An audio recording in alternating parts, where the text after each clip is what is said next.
Tuan-tuan dan puan-puan yang dimuliakan oleh Allah Subhanahu wa taala. Sebagian masyarakat akan melaksanakan satu peringatan tahun baru Hijriyah. Ya.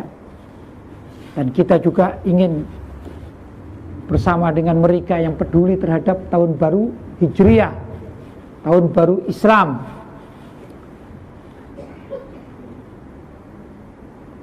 Tahun baru Islam ini milik kita. Maka yang berkewajiban untuk memakmurkannya ya kita.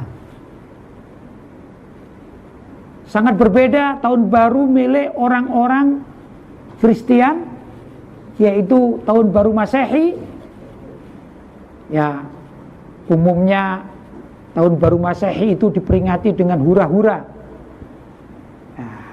dengan cara berfoya-foya, macam-macam lah. Baik pemudanya, pemudinya, bahkan juga di tempat-tempat mereka.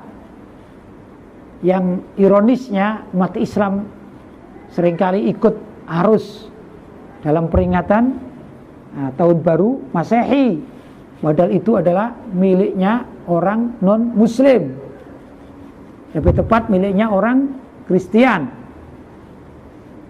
Sedangkan kita umat Islam punya tahun baru sendiri, yaitu tahun baru Hijriyah, tahun baru Islam.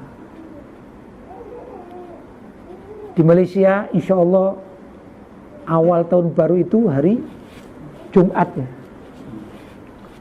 Mungkin di beberapa tempat yang lain mungkin berbeda, mungkin karena masalah tahun baru ini kan sesuai dengan Ru'yatul Hilal ya. Di Malaysia saya mendengarkan sudah diumumkan bahwa keputusan dari pemerintah menentukan hari Jumat sebagai awal tahun baru Hijriyah. Kita hormati. Dan mungkin ada pendapat lain di masyarakat. Ada yang mengatakan hari Kamis. Ya, itu perbedaan pendapat yang sering terjadi, tak apalah. Hanya menentukan ya, karena perbedaan metode untuk Ru'yatul Hilal atau metode untuk hisab, menghitung hitungan bulan. Tapi yang terpenting bagi kita bagaimana tata cara kita memakmurkan, memeriahkan tahun baru Hijriyah kita, tahun baru Islam. Tentu tata caranya, metodenya berbeda dengan tata cara memperingati atau meramaikan tahun baru Masehi. Kita tidak terjun di jalan-jalan dengan trompet-trompet seperti mereka, tidak. Tapi hendaklah kita makmurkan dengan doa-doa kepada Allah, dengan sedekah-sedekah, amalan-amalan ibadah. Bila perlu kita perpanjang, kita perbanyak sujud kepada Allah. Ya, semacam itulah. Maka majlis taklim seperti yang kita lakukan hari ini, kalau kita niati untuk menyambut datangnya tahun baru Hijriyah, maka ini termasuk salah satu fi'lul bir, yaitu perbuatan yang baik. Mudah-mudahan kita dapat pahalanya orang yang wa may yu'azzim sya'airallah fa innaha min taqwal qulub. Barang siapa yang memuliakan syiar agama Allah, sesungguhnya hal itu termasuk min taqwal qulub, dari ketakwaan hati.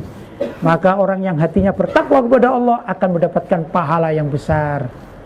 Karena itu kita datang di tempat ini ya, dengan perbedaan pendapat di dalam menentukan tahun baru Hijriyah. Apakah tahun baru Hijriyah itu esok atau hari Jumat? Tapi niat kita datang ke sini mudah-mudahan dicatat oleh Allah SWT termasuk umat Islam yang peduli terhadap agamanya, umat Islam yang peduli terhadap syariat yang dibawa oleh Nabi kita Muhammad sallallahu alaihi wasallam. Allahumma amin. Tahun baru Hijriah mempunyai makna yang sangat luar biasa. Tahun baru Hijriah ini mengambil hijratun Nabi. Ini dulu yang menyepakati di zaman Sayyidina Umar ibn Khattab tatkala beliau menjabat sebagai khalifah, yaitu khalifah kedua. Maka ditentukanlah tahun baru Hijriah, tahun baru Islam, menggunakan hitungan hijratun Nabi, bukan wiladatun Nabi atau maulidun Nabi, bukan, tapi menggunakan hijratun Nabi, hijrahnya Nabi. Ini manfaatnya besar, artinya juga besar. Kenapa kok hijrah Nabi yang dipergunakan untuk awal tahun baru Islam? Karena dalam hijrah Nabi itu riwayat tentang peristiwa hijrah ini sangat banyak dan juga sangat luar biasa. Islam jaya di masa itu disebabkan atau dimulai dari hijrah Nabi. Tatkala Nabi berdakwah di kota Mekah selama 13 tahun, ya sebagian masyarakat itu masuk Islam, tapi tak banyak. Bahkan Nabi dan para sahabat yang sudah masuk Islam itu banyak mengalami penindasan-penindasan, kekejaman-kekejaman dari orang-orang kafir Quraisy. Ya, di mana-mana orang kafir itu kalau berkuasa dalam suatu tempat, sedangkan umat Islamnya masih sedikit, maka secara naluri mereka akan berbuat kejam terhadap umat Islam, ya. Naluri mereka begitu. Kalau mereka sebagai warga mayoriti, sedangkan umat Islam sebagai warga minoritas. Terbukti sekarang di mana saudara-saudara kita di Rohingya diarahkan, ya, dan banyak tempat yang demikian. Ya karena agama mereka bukan agama yang rahmah,